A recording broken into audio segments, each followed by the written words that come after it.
Picture this, the clamour of a medieval marketplace in London, where the air hangs thick with the stench of offal and unwashed crowds, and a naked form is dragged through the mud, chains biting into flesh like the teeth of forgotten gods.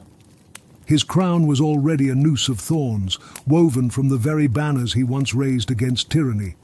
And that brutal dawn in 1305 would not just end a rebel's life, it would paint an empire's soul in the crimson ink of shame, ensuring his name echoed not as hero but as spectacle. Hit subscribe now, for 80% of viewers miss these blood-drenched truths hidden in history's folds. Drop a comment below. Where in the world are you watching this unravel? Now, let us begin. In the shadowed highlands of Scotland, where mist clung to the crags like a lover's dying breath, William Wallace had forged his legend from the raw ore of defiance. Born in 1270 to a knight's modest hall, he was no gilded prince, but a blade tempered in the forge of loss. His wife Marian slain by English raiders, her blood the first stain on his unyielding path. By 1297, Wallace had risen, a colossus astride a warhorse, his claymore cleaving through the ranks at Stirling Bridge. 9,000 English drowned in the swollen waters that day, their iron panoplings dragging them to the riverbed's embrace, while Wallace's kinsmen roared their freedom from the banks. Yet ambition's rot had already seeped into his veins. He dreamed not just of borders redrawn, but of a Scotland unchained, its throne his to claim in the ashes of subjugation. Legends whisper he spared no mercy for the vanquished, their screams a symphony to his swelling ego, but history verifies the bridge's slaughter as the pivot upon which empires teetered. Slow zoom on the rebel's face, etched with the scars of 100 skirmishes, his eyes burning like peat fires under storm clouds. Paranoia gnawed at him even then, a fleeting insight into the isolation of command where every ally's glance hid a dagger's promise. His crown of thorns pulsed with every heartbeat, a mocking circlet forged from laurels stained by the gore of Bannockburn's prelude. Irony coiled like smoke. The man who shattered English yokes would himself be bound in chains rusted with the sweat of betrayal. But the wheel of fortune turns with the cruelty of a headsman's axe. Captured in Robe Royston near Glasgow on August 5, 1305, Wallace, tall as a Highland pine, broad as the Clyde, was sold to King Edward I for a pouch of silver by Sir John de Menteith, a Scot whose loyalty bent like willow in the English wind. Dragged south in irons that chafed his wrists to bloody ribbons, he endured a sham trial in Westminster Hall, where trumped-up charges of sedition and murder rained upon him like confetti at a tyrant's feast. "I canna be a traitor," he bellowed, voice like thunder rolling over the assembly, "for I owe no allegiance but to my own soil." 90% of history's rebels don't know this bloody secret, but you're about to uncover it. Edward, the Hammer of the Scots, had scripted this not as justice, but as theatre, a public flaying of spirit before the flesh. The procession to Smithfield began at dawn on August 23rd, a slow parade of degradation through London's teeming streets. Naked as the day he entered the world, Wallace was lashed to a horse's tail, the beast's hooves kicking up filth that splattered his once mighty frame. Crowds surged like a tide of maggots, jeering, spitting, pelting him with ordure and rotten fruit, merchants pausing their haggling, whores cackling from alley mouths, children aping the adult's venom.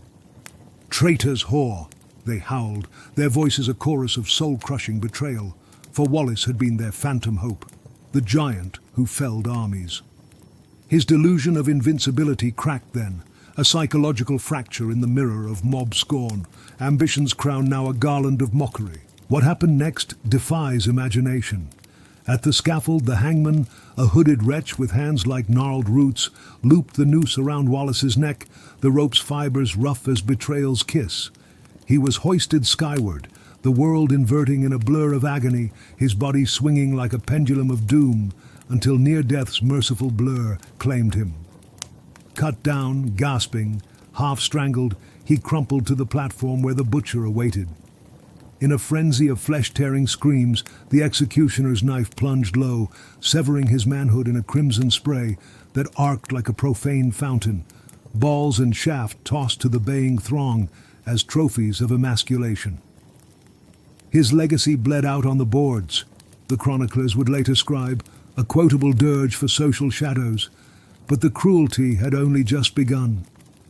Revived by the blade's cold kiss, Wallace's eyes bulged in flesh-ripping agony as hooks tore into his gut, drawing forth yards of steaming entrails that writhed like serpents on the blood-slicked wood. The crowd's roar drowned his guttural howls, a beast's final protest against the abattoir of empire. Heart yanked free, still quivering with the pulse of unquenched fire, it was held aloft like a dark sacrament before being cast into the flames at his feet. Beheaded with a dull axe that required 8 blows, each crunch of bone a thunderclap of humiliation. His head rolled into the dust, blue eyes staring sightless at the indifferent sky. Quartered, his limbs hacked and dispatched to Newcastle, Berwick, Stirling and Perth, spikes piercing the flesh to rot as warnings. His mocking crown, that thorned relic of shattered dreams, gleamed one last time on London Bridge, tarred and iron-bound, a beacon of broken dynasties. This savagery mirrors the surveillance states of our surveillance age, where dissenters are not just silenced, but stripped bare on digital scaffolds, their dignities quartered for the mob's scroll. Was Wallace's defiance a spark of madness, or the forge of true liberty? Vote in the poll above, and tell me in the comments, would you have roared with the crowd or wept for the fallen giant? What would you do in his place? Fight on, or bend the knee?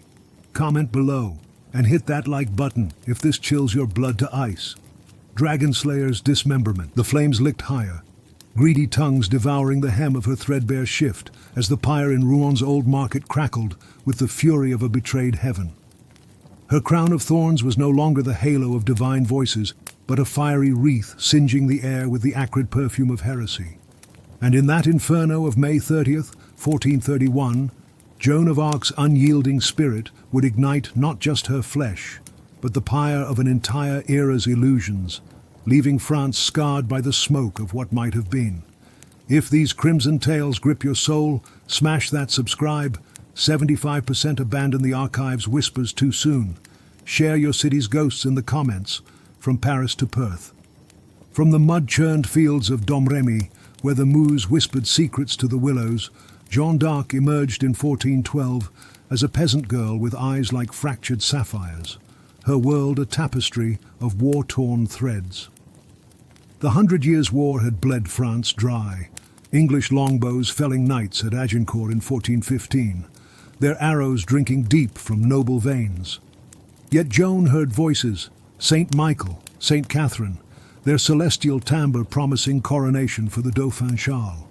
At 17, she donned boy's breeches, cropped her hair to a defiant bob, and rode to Chinon in 1429, her banner emblazoned with the words, Jesus Maria.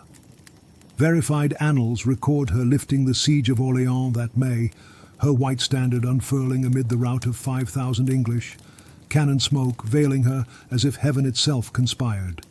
Ambition flowered in her breast then, a delusion of sanctity that blinded her to the court's gilded daggers, her psychological insight a fleeting grasp. Faith's armor cracks under the weight of mortal envy. Slow zoom through the haze of incense in Reims Cathedral, where Charles VII was anointed on July 17, 1429, Joan's hand steady on the sacred ampulla, oil dripping like liquid gold onto his brow. Her mocking crown pulsed anew, thorns now woven with the lilies of France, a symbolic garland heavy as the siege engines she had toppled. Haunting irony. The maid who armored men in courage would be stripped of her own, her cross-dressing, once a shield against assault, twisted into chains of accusation. But the betrayal uncoiled like a serpent in the Garden of Victory. Captured at Compiègne on May 23, 1430, by Burgundian mercenaries, Joan was sold to the English for 10,000 francs, her value not in ransom but in ruin. Hauled to Rouen in chains that bruised her slender wrists, she faced a kangaroo court of pro-English clerics under Bishop Pierre Cochon, their robes stiff with the starch of prejudice. For 5 months, from February to May 1431, they grilled her in the castle's damp cells. Accusations of heresy, witchcraft, false prophecy hurled like stones. "I wore the clothes for safety," she declared, voice steady as a clarion. and by God's grace I shall wear them to the end." The transcripts preserved in Vatican vaults reveal her unbowed retorts, but under torture's shadow, thumbscrews biting into her fingers, the rack stretching her limbs to popping sinews. She signed a recantation on May 24th, only to relapse 2 days later, donning hose and tunic anew. 85% overlook this fiery footnote, but you, dear witness, shall not. Her relapse sealed her doom, transforming trial to tragedy. The procession to the stake unfolded at midday, a spectacle staged for the English garrison's glee. Shaved bald, her golden locks scattered like fallen stars on the prison stones, Joan was paraded in a ragged white dress, the fabric clinging to her form like a shroud of shame. Crowds packed the Place du Vieux Marché, 2,000 strong, their jeers a cacophony of soul-crushing betrayal, soldiers leering, priests intoning damnation, women clutching rosaries while whispering of the witch who had bedeviled their sons. Her paranoia, that brief psychological dive into isolation's abyss, resurfaced. Were these the faces she had saved at Orléans, now baying for her pyre? The mocking crown burned brightest then, thorns aflame with the irony of a saviour scorned. Defies imagination indeed. Bound to the stake amid faggots piled high as a gallows pyre, a crucifix thrust before her weeping eyes by a compassionate Dominican, Joan murmured prayers as the torchbearer ignited the base. Flames erupted in a roar, devouring her legs in flesh-ripping agony, skin blistering and sloughing like molten wax, her screams piercing the din. "Jesus!" a quotable cry that echoed across centuries. Blood boiled from charred veins, crimson rivulets tracing paths through the soot before evaporating in the heat's merciless maw.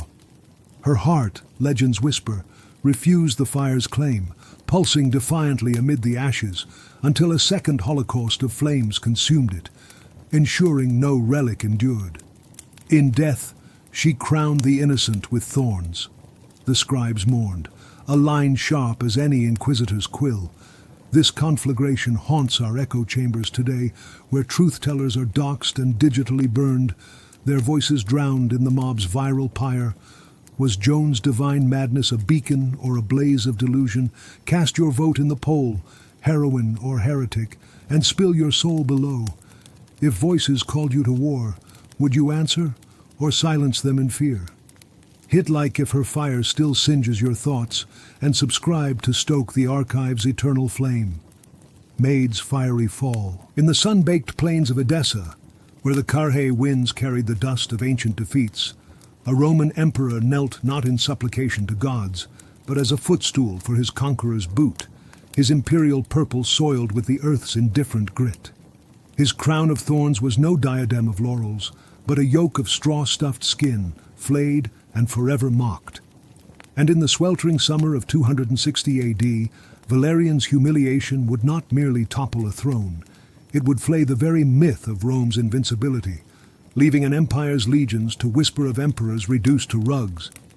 If these tales of toppled titans twist your gut, subscribe before the shadows claim you. 60% flee the Crimson Archive's depths. Comment your empire's fall, from Rome to your own restless nights. Born around 200 AD to senatorial stock in a Rome gilded with marble and menace, Publius Licinius Valerianus ascended in 253 amid the crisis of the 3rd century. A storm of barbarians and pretenders that devoured 26 emperors in 50 years. Verified coins and inscriptions proclaim his early vigor. Edicts against Christians in 257, their blood the ink on scrolls demanding sacrifice to the old gods. By 259, with his son Gallienus co-ruling the west, Valerian marched east to quell Persian ambitions under Shapur of Fern, that eagle-eyed Sassanid whose cavalry thundered like avalanches across Mesopotamia.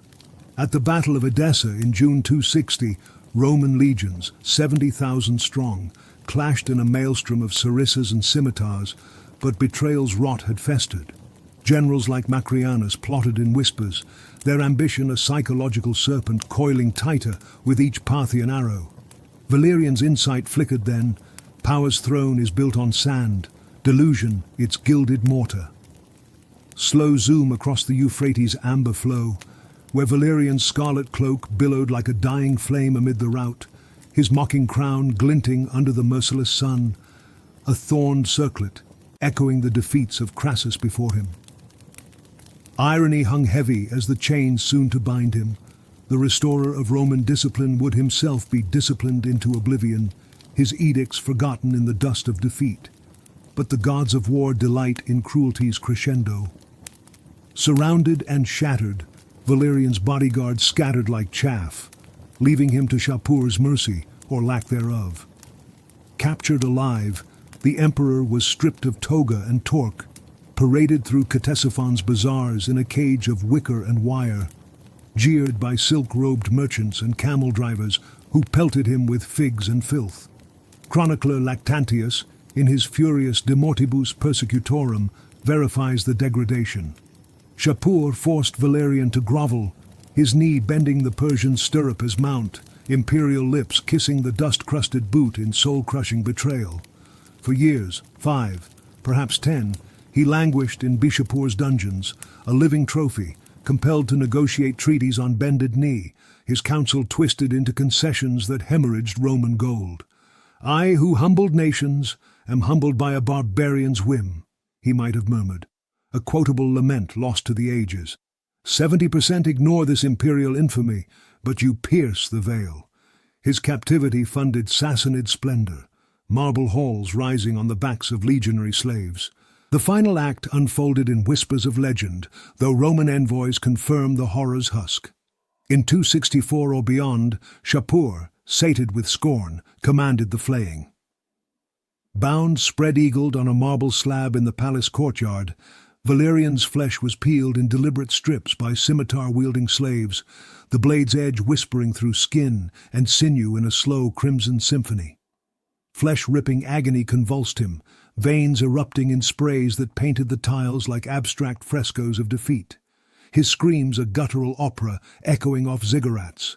Heart exposed, beating defiance one last time, it was excised and devoured before his glazing eyes, or so legends whisper, ensuring his essence fed the victor's table. Skinned, his hide tanned and stuffed with straw, mounted in a Persepolis temple as eternal footstool, emperors-to-be forced to tread the face of fallen Rome. His throne became a trophy of thorns, the scribes etched, a line to haunt forum friezes. Blood-soaked madness peaked there, paranoia yielding to the delusion of dignity in death's embrace. This desecration lingers in modern boardrooms, where CEOs are ousted not with swords but spreadsheets, their legacies stuffed and displayed as cautionary mannequins. Was Valerian's hubris the true flayer, or Shapur's genius the sharper blade? Vote now in the poll, conqueror or clown, and bear your scars below. If captured, would you kneel or spit defiance? Like if this flaying freezes your spine, and subscribe to unearth more from the archive's bloody vaults. Emperor's flayed footstool. In the hush that follows such spectacles, where the air still reeks of charred wood and tanned hide, we confront the motif that binds these tales.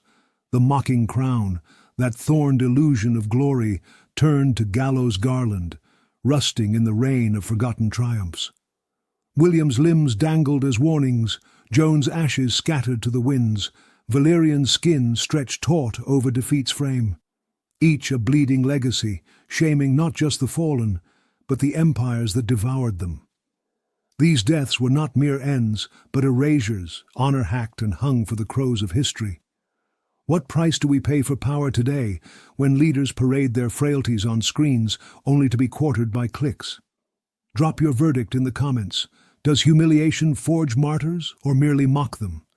Subscribe for more bloody truths from the Crimson Archive. Ring the bell to never